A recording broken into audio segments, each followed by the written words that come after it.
आखिर कौन सा बड़ा राजा था जब 13 साल की उम्र में राजगद्दी पर बैठा?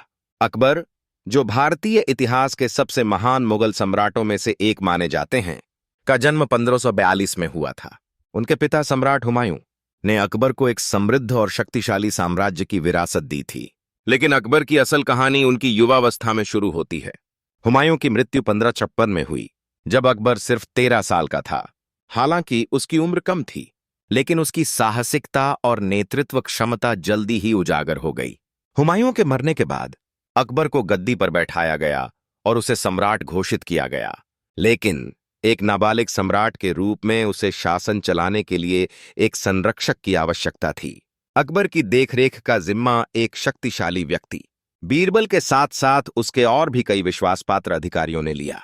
अकबर की शुरुआत एक छोटे से बच्चे के रूप में हुई थी, लेकिन जल्द ही उसकी बुद्धिमानी, संघर्ष क्षमता और दूरदृष्टि ने उसे एक महान शासक बना दिया।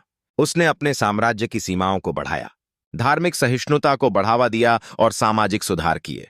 उसकी सबसे बड़ी विशेषता यह थी कि उसने अपनी सेना, प्रशासन और नागरिक जीवन को सशक्त किया।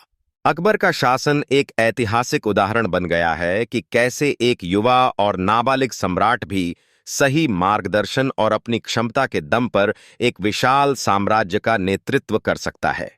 अकबर का सम्राट बनने की उम्र 1556 में, जब वह 13 साल का था, तब उसे गद्दी पर बैठाया गया था।